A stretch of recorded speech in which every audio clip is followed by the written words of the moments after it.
Assalamualaikum warahmatullahi wabarakatuh. Kali ini kita akan bahas tentang akuntansi investasi mudharabah.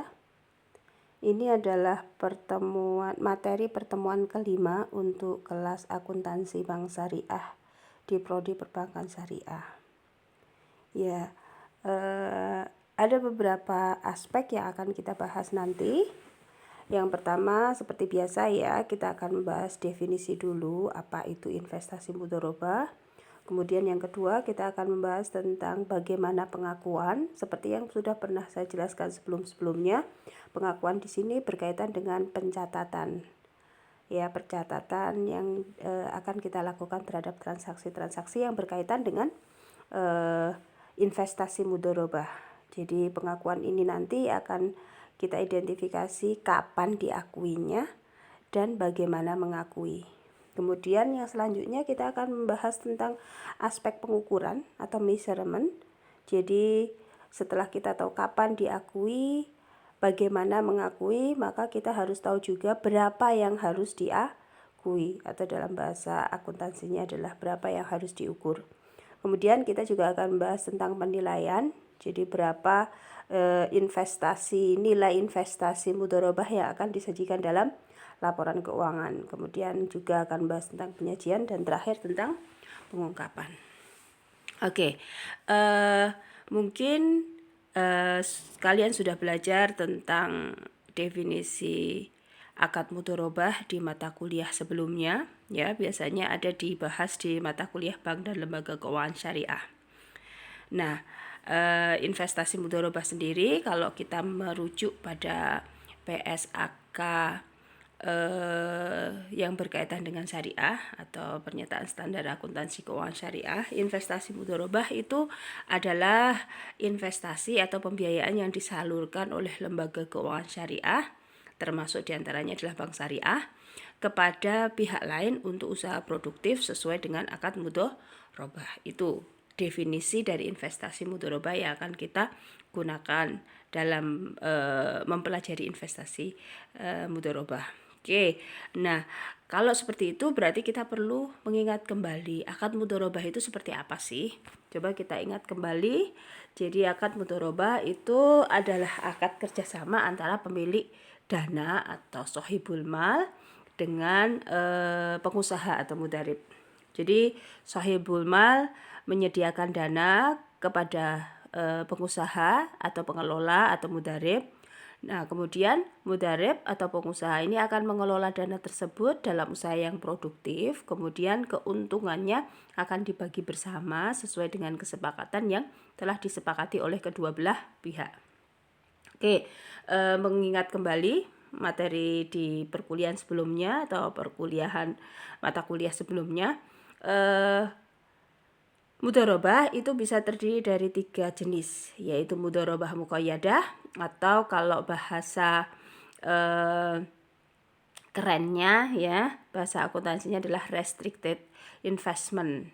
Jadi ini adalah investasi yang dibatasi di mana pengusaha itu diberi batasan oleh si pemilik dana, atau sebaliknya pemilik dana memberikan batasan kepada pengusaha dalam pengelolaan uang yang diserahkan. Misalnya pemilik dana mensyaratkan kepada si pengusaha untuk hanya bisa menginvestasikan dananya pada sektor industri makanan misalnya seperti itu, atau boleh mengelola dananya untuk tujuan-tujuan untuk kegiatan yang berkaitan dengan usaha tertentu. Itu namanya mudharabah muqayyadah atau restricted investment.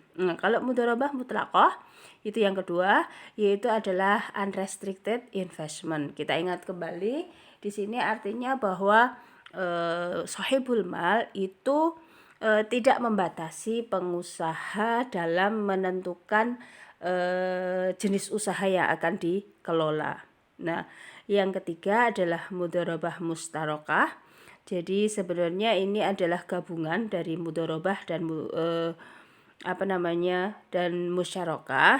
Jadi dengan jenis mudharabah yang ketiga ini memungkinkan mudharib untuk bisa menambah modal usaha dengan dananya sendiri atau dari pihak lain pada saat akad yang berjalan. Tujuannya apa? Tujuannya ya agar usaha yang dikelola oleh mudharib itu menjadi lebih produktif. Jadi ini definisi investasi mudharabah. Nah, seperti yang sudah biasa kita pelajari, rukun mudharabah itu terdiri dari 3, ya kan, harus terpenuhi semua ini.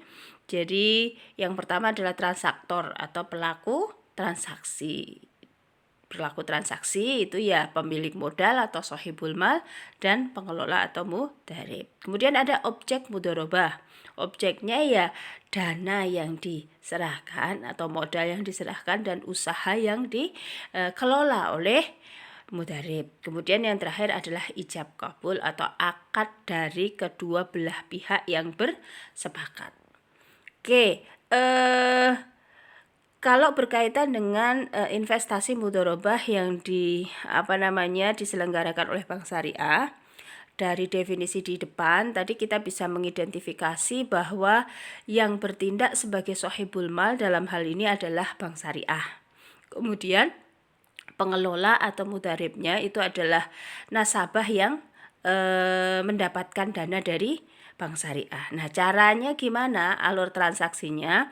Jadi karena kita mau belajar perlakuan akuntansi, mau melakukan mengidentifikasi perlakuan akuntansi, maka hal pertama yang harus kita kenali adalah transaksi apa saja yang ada dalam investasi mudharabah. Jadi kalian bisa lihat dalam diagram ini ya. Aktivitas pertama jelas adalah negosiasi dan akad. Ya kan, nanti jadi dengan pemahaman ini kalian bisa mengidentifikasi transaksi apa saja yang perlu dicatat. Kemudian setelah negosiasi, kemudian ada kesepakatan, kemudian yang selanjutnya adalah Bank Syariah kan menyerahkan modalnya kepada mudharib. Nah, setelah dana diserahkan kepada mudharib, maka mudharib akan melakukan usaha produktif, mengelola dana tersebut. Nah, ketika usaha itu sudah berjalan, sudah menghasilkan untung, kemudian keuntungan itu akan dibagi sesuai dengan kesepakatan. Biasanya yang dimasukkan dalam kesepakatan itu adalah nisbah bagi hasilnya, kemudian juga jangka masa investasi, kemudian yang terakhir biasanya adalah waktu pembayaran bagi hasil. Nah, begitu sampai pada masa pembayaran bagi hasil, pengelola akan membagikan hasilnya kepada hasil akan dibagi kepada nasabah itu sendiri dan kepada ke bank ya. Begitu sampai pembagian hasil akan terus dilakukan selama akad itu masih ada. Nah, pada akhir akad ya kan, kemudian mudharib ini akan mengembalikan modalnya kepada Bank Syariah. Oke, dari alur transaksi mudharabah yang tergambar dalam diagram ini, kita bisa mulai mengenal perlakuan akuntansi. Jadi tadi setelah kita paham definisi, yang selanjutnya adalah aspek selanjutnya yang harus kita pahami adalah pengakuan. Nah, seperti saya bilang tadi, pengakuan itu berkaitan dengan pencatatan. Jadi pertanyaan pertama yang harus kita jawab adalah kapan satu transaksi itu akan diakui? Kapan investasi mudharabah itu diakui atau dicatat? Jadi kalau kita identifikasi dari alur transaksi tadi, kita bisa identifikasi pencatatan itu akan dilakukan pada pertama saat ada penandatanganan kontrak.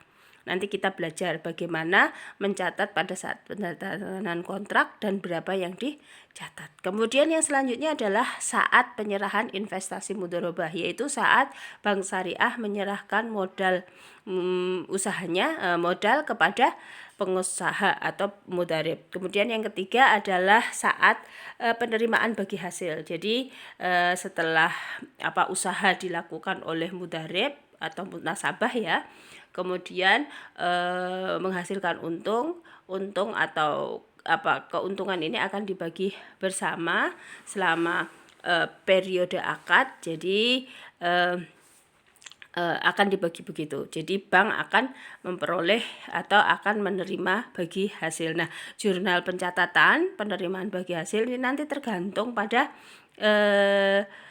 kapan bagi hasilnya itu diserahkan kepada bank syariah. Jadi ada dua kemungkinan nanti yang terjadi. Yang pertama yaitu bagi hasil dibagikan sesuai dengan tanggal yang dilaporkan.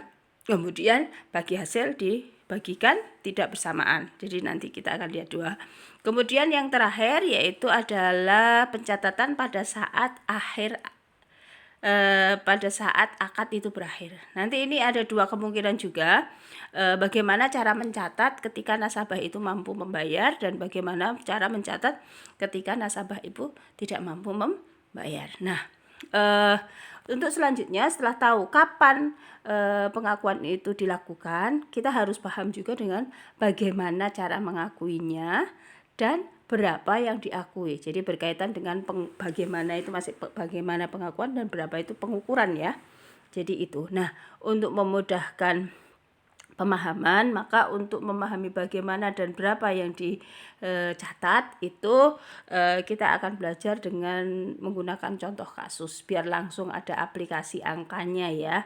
Jadi kalian bisa lihat di sini di contoh kasus pada tanggal 1 Agustus 2019 Bank Syariah menyetujui pemberian fasilitas kredit mudharabah mutlaqah pada PT ABC yang bergerak di bidang SPBU. Nah, kesepakatan yang dibuat nih platform kreditnya adalah 1,45 M. Kemudian objek bagi hasilnya adalah pendapatan gross profit sharing. Nah, ini kesepakatan bisa gross profit sharing, bisa net profit sharing dan seterusnya ya. Nah, ini kesepakatannya adalah menggunakan gross profit sharing. Makanya di nisbah bagi hasil kelihatan nih, nisbah bagi PT ABC itu 70% lebih besar, jauh lebih besar dibandingkan nisbah bagi bank syariah. Kenapa? Karena tadi dasarnya adalah gross profit ya kan, sehingga biaya-biaya itu semuanya yang nanggung adalah si PT ABC. Oke, jangka waktunya itu di sini dicontohkan ya dalam ilustrasi adalah 10 bulan. 10 bulan dari 1 Agustus berarti nanti akan berakhir pada 10 Juni tahun 2020. Kemudian biaya administrasinya itu ada 14.500.000 dibayar. Minta maaf ini kelebihan 01 ya. Jadi harusnya ini 14.500.000 dibayar saat akad. Kemudian pengelunasan disepakati akan modal akan dikembalikan pada saat akhir periode. Nah, ada keterangan tambahan. Modal dari Bank Syariah diberikan secara tunai tanggal 10 Agustus. Kemudian pelaporan dan pembayaran bagi hasil disepakati setiap tanggal 10 dan dimulai pada bulan September. Jadi 1 bulan setelah tanda tangan kontrak itu sudah mulai ada pembagian hasil sampai tiap bulan sampai akhir periode. Ini contoh kasusnya. Nah, bagaimana kita akan mencatat kita dan berapa yang akan dicatat? Kita langsung merujuk pada contoh ini saja. Oke. Nah, seperti kita identifikasi di awal tadi ya, bahwa saat pencatatan itu bisa dilakukan pertama kali pada saat penandatanganan akad. Pada saat penandatanganan akad tadi kan kita identifikasi di skenario atau di contoh soal tadi kan ada pembayaran pembayaran biaya administrasi ya. Nah, tapi sebelum ada pembayaran administrasi, karena memang ini baru kesepakatan pada tanggal 1 Agustus, kemudian tadi diingat bahwa penyerahannya akan tanggal 10 Agustus, sehingga kita perlu mencatat adanya munculnya kewajiban komitmen. Pada tanggal 1 itu kan kita sudah menyepakati, oke, nanti tanggal 10 kita akan bank akan memberikan dana sebesar 1,45 M kepada PT ABC ya kan, besarnya PT ABC ya kan, sehingga di situ kita harus sudah mengakui timbulnya kewajiban. Masih ingat ya, kewajiban itu kalau bertambah berarti sisi yang berubah adalah sisi kredit, sehingga ketika muncul kewajiban komitmen administratif pembiayaan itu kita akui sebagai bertambahnya kredit ya kan. Kemudian lawannya adalah pos lawan komitmen administratif pembiayaan. Ini sebagai pencatatan bahwa mulai tanggal 1 Agustus tersebut perusahaan itu bank itu sudah memiliki kewajiban untuk menyalurkan dana nanti pada tanggal 10 Agustus gitu ya. Jadi ini untuk pengakuan transaksi pencatatan yang pertama sebesar 1,45 M ini adalah untuk mengakui timbulnya kewajiban komitmen ya. Jadi karena apa? Karena PT ABC, minta maaf ini salah sebelum saya edit ya, PT ABC. PT ABC sudah membayar biaya administrasi. Biaya administrasinya tadi kan sebesar 14.500.000. Nah, 14.500.000 itu kalau dibayar tunai oleh si nasabah maka yang bertambah adalah kas. Tapi kalau nasabahnya bayarnya itu tidak secara tunai tapi diambilkan dari tabungan si nasabah, maka kita catat dengan mendebet rekening nasabah atau mengurangi rekening tabungan nasabah. Jadi di sini jurnalnya yang jurnal untuk biaya pendapatan administrasi itu bisa kita catat sebagai kas pada pendapatan administrasi atau bisa rekening nasabah pada pendapatan administrasi. Jadi transaksi pencatatannya tergantung ya, tadi sekali lagi tergantung apakah biaya administrasi itu dibayar secara tunai atau diambilkan dari rekening nasabah gitu. Oke, tadi biaya administrasi itu kan dibayar oleh si nasabah. Jadi dari perspektif nasabah itu namanya biaya administratif. Kalau dari perspektif bank itu disebut sebagai pendapatan administratif. Jadi ini adalah pencatatan pertama yang dilakukan oleh Bank Syariah untuk mencatat transaksi awal pada investasi mudharabah, yaitu untuk mencatat pembayaran biaya administrasi oleh nasabah dan untuk mencatat timbulnya kewajiban komitmen pembayar administrasi pembiayaan. Oke, setelah penandatanganan akad, kemudian kita lihat tadi tanggal 10 kita identifikasi ya, tanggal 10 Agustus ada transaksi penyerahan modal dari bank kepada nasabah ya. BMS mencairkan pembiayaan sebesar 1,45 M untuk investasi mudharabah. Minta maaf ini tabelnya kok kurang rapi. Kalau di laptop sebenarnya udah tampilannya sudah rapi, tapi ini munculnya agak tergeser. Oke, enggak apa-apa ya, minta maaf. Tapi jadi kurang rapi sedikit. Oke, tidak apa-apa. Transaksi pada penyerahan mudharabah ini jelas nanti bank akan, kalau tergantung dari bagaimana bank ini menyerahkan uangnya. Nah, kalau disecarahkan secara tunai, secara cash, maka kas bank itu akan berkurang. Tapi kalau misalnya diserahkannya itu langsung dimasukkan ke rekening nasabah, maka nyatetnya bukan kas tapi dicatat sebagai kredit pada rekening nasabah. Jadi kalian ingat kalau buku tabungan itu dikredit itu kan berarti dana si nasabah yang punya buku tabungan tersebut kan berarti dananya tambah gitu ya. Jadi pada saat penyerahan pembiayaan sebesar 1,45 M tadi, bank akan mengkredit rekening kas dan mendebet rekening investasi mudharabah. Atau bisa juga kalau penyerahannya tidak dilakukan secara tunai tapi langsung dimasukkan ke rekening nasabah, maka pencatatannya adalah dengan mengkredit rekening nasabah dan mendebit rekening investasi mudharabah. Kemudian bagaimana dengan tadi catatan awal pada tanggal 1 pada tanggal 1 Agustus yang sudah mengakui adanya kewajiban komitmen administratif, karena tanggal 10 Agustus ini komitmen kewajiban itu sudah dilaksanakan oleh Bank Syariah, maka kewajiban tersebut harus debit, sehingga ada jurnal pembalik, yaitu untuk mengakui pelaksanaan kewajiban komitmen administratif. Nah, di sini seperti itu ya.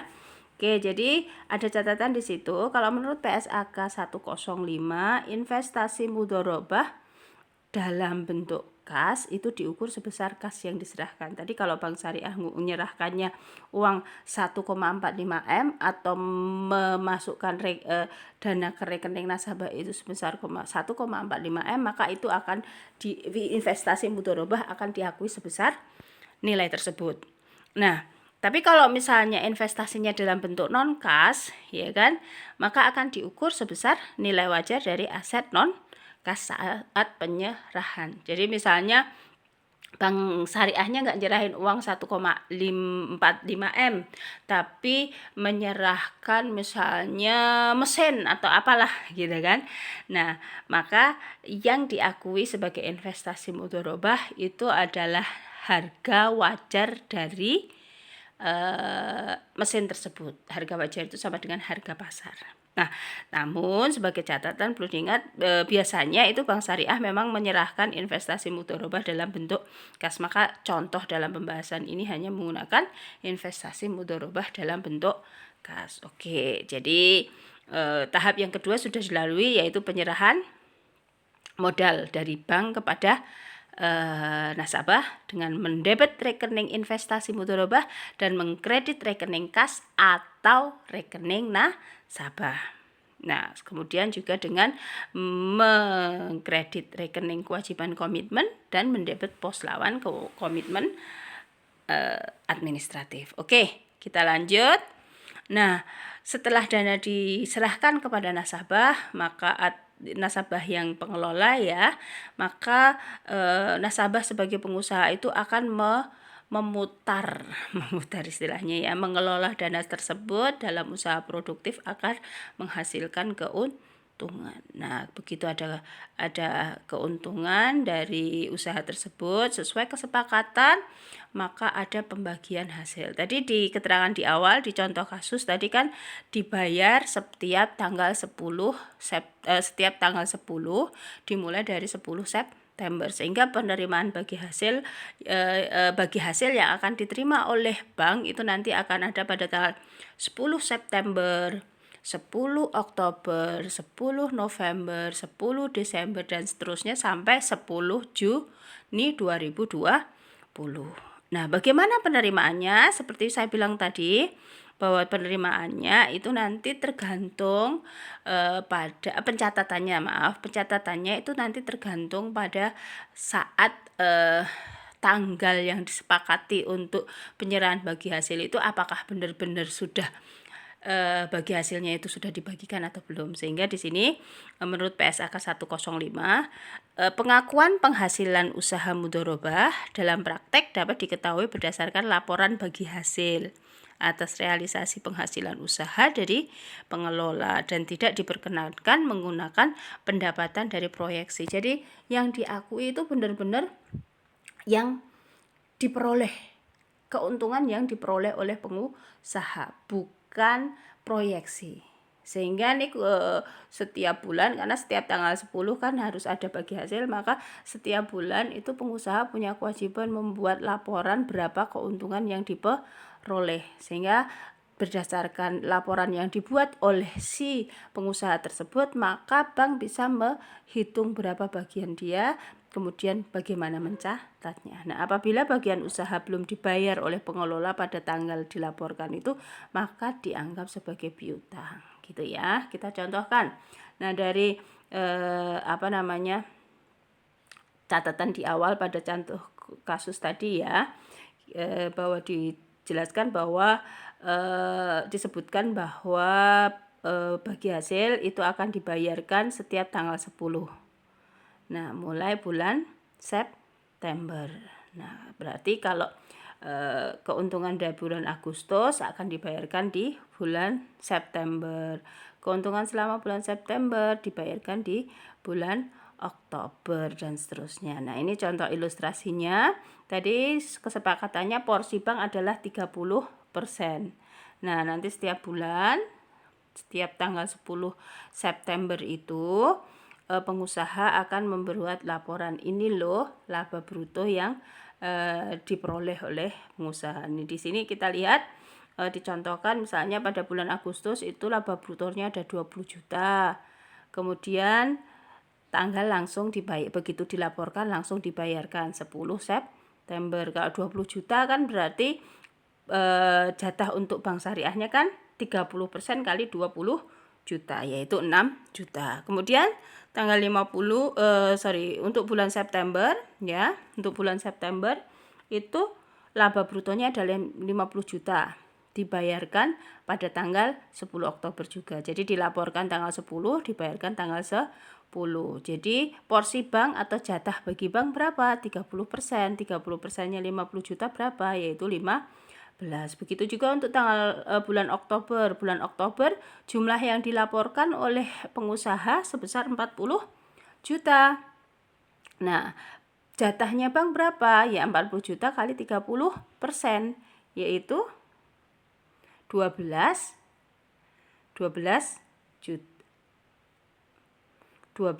juta dibayar tanggal 20 dan seterusnya. Kemudian untuk yang bulan April keuntungannya adalah 55 juta, sehingga jatah bagi bank adalah 30 juta kali 55 sebesar 16,500, 16.500 ya kan. Namun ini tidak dibayarkan pada tanggal 10 Juni, ini dibayarkan lebih awal, yaitu tanggal 5 Juni ya kan, di tanggal 5 Juni sudah dibayarkan. Kemudian untuk yang Mei, khusus yang Mei ini dibayarkan malah lebih lambat, yaitu tanggal 15 Juni. Nah, kita harus catat nih, harus melakukan pencatatan untuk masing-masing tanggal tersebut, pencatatan pada setiap bulan untuk mengakui pendapatan bagi hasil. Oke. Nah, dari transaksi dari ini tadi ya kan, dari gambar dari ilustrasi ini kita bisa identifikasi bahwa ada penerimaan bagi hasil yang pembayarannya dilakukan bersamaan dengan pelaporan bagi hasil, yaitu bulan Agustus, September, Oktober, November, Desember, Januari, Februari, Maret, April. Itu pembayaran bagi hasil dilakukan bersamaan dengan pelaporannya, ya kan? Kemudian bagaimana cara nyatetnya? Ya langsung saja diakui sebagai pendapatan bagi hasil mudhorobah. Kalau pendapatan bertambah, masih ingat ya, pendapatan bertambah itu artinya yang bertambah adalah sisi kredit. Nah, kalau sisi kredit bertambah, debitnya apa? Debitnya ya kita bisa lihat tergantung apakah bagi hasilnya itu oleh pengusaha dikasihkan dalam bentuk kas atau langsung meminta bank untuk mengambil dari rekening nasabah. Jadi kalau dikasihkan kas secara langsung ya jurnalnya adalah kas pada pendapatan bagi hasil mudhorobah.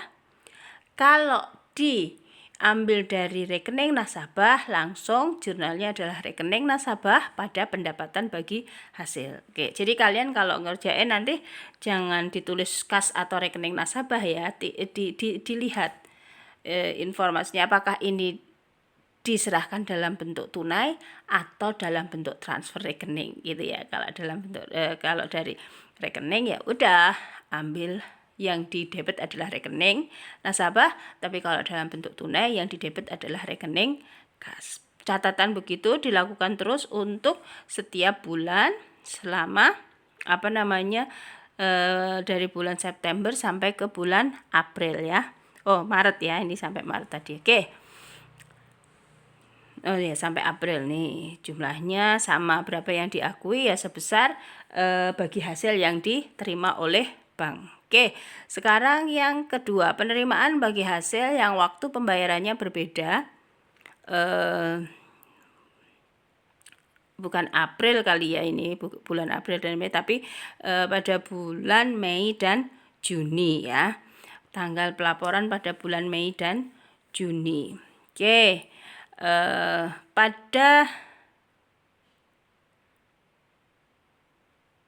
bulan Mei dan Juni kita bisa lihat, oh ya ini pencatatannya itu, oh ya dibayar, oh ya yang tanggal 10 Mei tadi dibayarkan baru tanggal 5 Juni ya, kemudian yang 10 Juni baru dibayarkan pada 15 Juni, sehingga pada tanggal 10 Mei ya kan, pada tanggal 10 Mei harusnya itu Bank Syariah itu sudah bisa mengakui pendapatan, karena kan pada tanggal 5 Mei tadi pada tanggal 10 Mei itu pengusaha sudah memberikan laporan bahwa, kita lihat lagi ya di sini ya, pada tanggal ini yang untuk bulan April. Oh ya, untuk keuntungan bulan April, untuk keuntungan bulan April itu kan harusnya dibayarkan pada tanggal 5 Mei, tapi di sini baru dibayarkan pada tanggal 5 Juni. Tapi tetap keuntungan April ini dilaporkan pada tanggal 10 Mei ya kan, 10 Mei ini tanggal 10.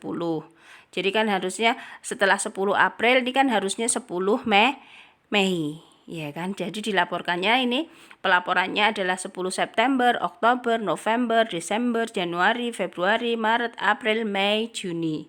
Jadi harusnya yang keuntungan pada bulan April ini ya kan, keuntungan dari bulan April ini dilaporkan pada tanggal 10 Mei, dilaporkan bahwa pengusaha melaporkan sebesar 55 juta keuntungannya. Tapi dari 55 juta keuntungan itu yang jatahnya 16.500.000 untuk Bank Syariah itu baru diserahkan kepada bank itu pada tanggal 5 Juni. Bisa diikuti ya. Kemudian yang untuk keuntungan bulan Mei, untuk keuntungan bulan Mei itu dilaporkan pada tanggal 10 Juni dan dibayar pada tanggal 15 Juni, sehingga kita cek. Jadi sistem akuntansi itu menggunakan model accrual ya, pencatatannya accrual. Accrual itu artinya pendapatan ya, salah satunya pendapatan bisa diakui meskipun belum ada aliran kas masuk, tapi kan sudah dipastikan bahwa pendapatan itu bisa diterima. Jadi tanggal 10 Mei sudah ada pelaporan bahwa keuntungan pengusaha adalah sebesar 55 juta, sehingga jatah yang menjadi hak dari bank itu adalah 30% kali 55 juta, yaitu 16.500. Dari situ kita bisa nyatet, meskipun uangnya belum diserahkan, tapi bank sudah harus mencatat pendapatan bagi hasil. Tapi karena pendapatan bagi hasil itu belum diberikan, jadi itu bentuknya adalah masih piutang. Makanya di sini dicatat sebagai pendapatan bagi hasil mudharabah accrual. Accrual itu artinya yang sudah diakui tapi belum diterima. Jadi ini pendapatannya itu belum diterima tapi sudah bisa dicatat. Karena apa? Karena sudah pasti bakal dapat. Jadi sekali lagi, karena kita menggunakan sistem metode accrual dalam mencatat pendapatan, maka ketika pendapatan itu sudah yakin akan diperoleh, maka pendapatan itu sudah bisa kita catat meskipun belum ada aliran kas masuk. Nah, tanggal 10 Mei kita catat adanya pendapatan bagi hasil accrual. Nah, kemudian pada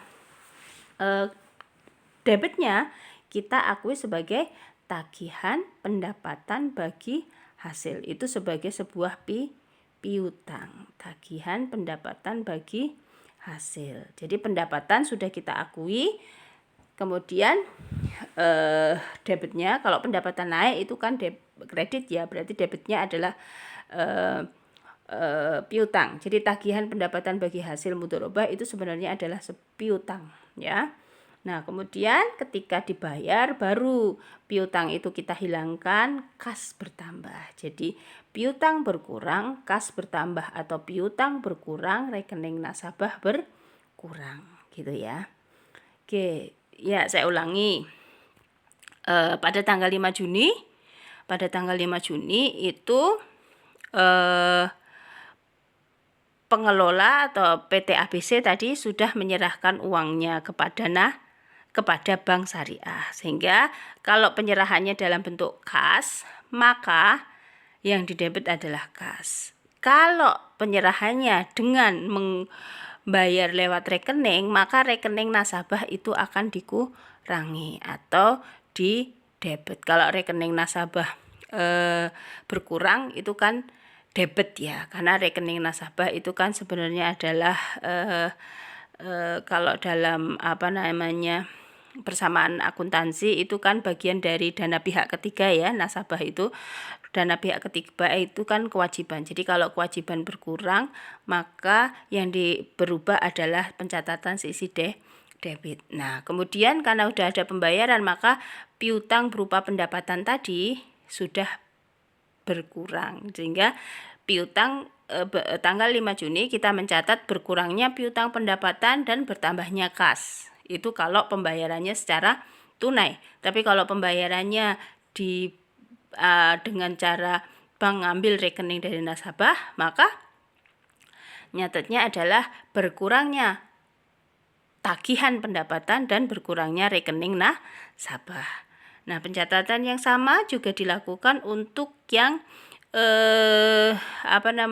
keuntungan di bulan Mei. Keuntungan di bulan Mei kan dibayar di tanggal 10 harusnya. Nah, di sini dilaporkan tanggal 10 sehingga bank sudah bisa mencatat adanya pendapatan bagi hasil, ya kan? Yang bentuknya accrual tadi karena belum diperoleh, kemudian diakui adanya munculnya tagihan pendapatan bagi hasil. Catatannya sama. Kemudian pada ilustrasi di awal tadi dilaporkan tanggal 10, kemudian dibayar tanggal 15. Karena dibayar tanggal 15, maka pada tanggal 15 kita lakukan pencatatan bertambahnya pembayaran bagi hasil ya. Sehingga kita catat dengan bertambahnya kas dan berkurangnya piutang pendapatan bagi hasil. Jadi sekali lagi, tagihan pendapatan bagi hasil itu bentuk seperti piutang ya, sehingga ketika dia berkurang maka posisinya adalah di kredit. Oke, seperti itu pencatatannya. Nah, sekarang pencatatan terakhir adalah pada saat akad berakhir. Tadi akad berakhir itu pada tanggal 10 Juni. Gimana catatnya? Nah, ada dua alternatif seperti saya singgung di depan tadi. Alternatif pertama itu jika nasabah mampu membayar. Kalau nasabah mampu membayar ya sudah, langsung investasi mudharabah berkurang, kemudian kas bertambah, atau investasi mudharabah berkurang, rekening nasabah berkurang. Jadi catatannya seperti itu. Jadi catatannya bisa kas pada investasi mudharabah sebesar 1,45 M atau rekening nasabah pada investasi mudharabah sebesar 1,45. Itu jika si nasabah bisa membayar pada tanggal yang disepakati. Nah, kalau misalnya nasabah tidak mampu membayar, tidak mampu mengembalikan modal pada tanggal yang disepakati, maka ya kan itu investasi mudharabah tetap berkurang, cuman kemudian nanti berubah berubah posisinya, sudah bukan lagi investasi mudharabah tetapi menjadi piutang mudharabah jatuh tempo. Sehingga jurnal yang ditulis ketika nasabah tidak mampu mengembalikan mudharabah pada tanggal jatuh tempo, bank tetap melakukan pencatatan, yaitu untuk mengakui berkurangnya investasi mudharabah, kemudian bertambahnya piutang mudharabah jatuh tempo, begitu ya. Oke, jadi itu akhir dari pencatatan ya. Nanti kalau kemudian nasabah membayar pada akhirnya, ya sudah, investasi mudharabahnya sudah hilang. Yang akan muncul di laporan keuangan nanti tinggal piutang mudharabah jatuh tempo. Nah, nanti pada saat nasabah melunasi, ya nyatetnya akan mengurangi piutang mudharabah jatuh tempo. Jadi catatannya akan jadi kas pada piutang mudharabah jatuh tempo atau rekening nasabah pada piutang mudharabah jatuh tempo. Itu saat tanggal di mana nanti si nasabah itu mampu melunasi. Oke. Seperti saya bilang tadi, sebenarnya mudharabah bisa dilakukan dengan kas maupun bisa dilakukan dengan non kas, sehingga ada variasi transaksi yang mungkin terjadi. Meskipun saya bilang tadi untuk di perbankan syariah itu biasanya memang lebih bentuknya menggunakan kas.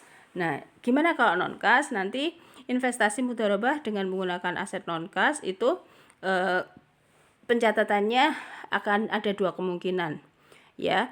Kalau misalnya nilai pasar dari aset yang diserahkan itu lebih lebih tinggi dengan harga perolehannya, itu nyatetnya akan berbeda dengan ketika nilai pasar dari aset mudharabah non kas tadi nilainya lebih rendah dari nilai yang tercatat atau nilai perolehan. Jadi ketika ketika bank syariah akan menyerahkan modalnya dalam bentuk non kas atau tidak tunai, misalnya tadi saya contohkan mesin, berarti kan bank itu kan harus beli mesin dulu.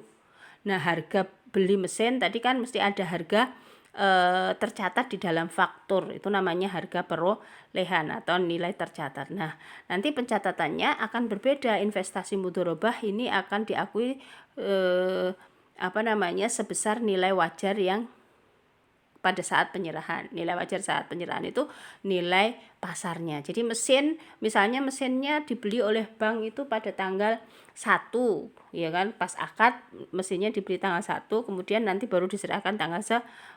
Nah, pada tanggal 1 misalnya dibeli mesinnya sebesar 1,3 M.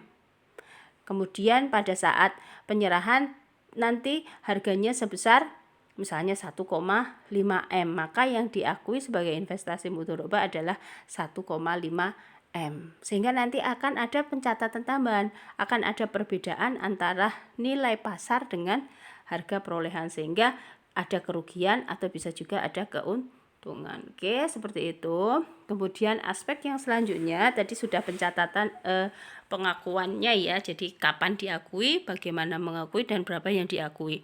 Yang selanjutnya adalah penyajian. Jadi investasi mudharabah itu disajikan di mana? Jadi investasi mudharabah itu disajikan di laporan keuangan neraca bagian aset. Ya, dia di bagian aset, jadi di bawah di bagian aset lah, namanya investasi mudharabah gitu ya. Kemudian tadi ada misalnya piutang mudharabah jatuh tempo. Piutang mudharabah jatuh tempo jelas dia juga akan masuk ke neraca, ya kan, bagian aset juga. Kemudian tadi ada rekening seperti pendapatan bagi hasil, rekening pendapatan bagi hasil, maka dia akan masuk ke dalam laporan laba rugi. Itu berkaitan dengan transaksi penyajiannya. Nah, investasi mudharabah disajikan seberapa? Ya disajikan sebesar yang tercatat tadi. Ya, yang tercatat pada saat penyerahan pertama. Jadi kalau misalnya kita membuat laporan keuangan tahun Desember 2019, investasi mudharabah yang dicatat di laporan posisi keuangan atau neraca itu ya sebesar 1,45 M tadi. Asumsinya investasi mudharabahnya hanya ke satu itu, tapi kan ini cuma contoh aja ya. Oke, kemudian aspek yang terakhir yang harus kita pelajari adalah pengungkapannya. Apa yang harus diungkapkan dalam transaksi mudharabah? Kalian bisa baca di sini, isi kesepakatan, rincian jumlah investasi mudharabah yang diberikan pada pihak yang punya hubungan istimewa, kemudian juga jumlah investasi mudharabah yang telah direstrukturisasi, dan informasi lain tentang mudharabah yang direstrukturisasi selama periode berjalan. Jadi itu adalah informasi-informasi yang diungkapkan. Maksudnya informasi yang diungkapkan itu apa? Jadi kalau di annual report, laporan tahunan perusahaan, itu kan ada yang laporan keuangan atau financial statement. Financial statement itu kan kalian ada laporan posisi keuangan atau neraca, laporan laba rugi, laporan perubahan modal, laporan arus kas, laporan sumber dan penggunaan dana zakat, laporan sumber dan penggunaan dana kebajikan, ya kan. Nah, kemudian nanti ada informasi tambahan di bawah yang tidak bisa masuk ke dalam laporan keuangan ya, karena laporan keuangan itu kan harus ada nilai rupiahnya. Nah, informasi-informasi yang tidak masuk itu akan diungkapkan di bawah. Yang diungkapkan apa? Khusus untuk mudharabah kalian bisa baca di sini, yaitu poin A, B, C, dan D. Oke. Sepertinya itu saja cukup untuk akuntansi investasi mudharabah. Silakan nanti kalau ada yang kesulitan bisa bertanya di grup atau bisa langsung mengajukan pertanyaan di Google Classroom. Oke, terima kasih. Assalamualaikum warahmatullahi wabarakatuh.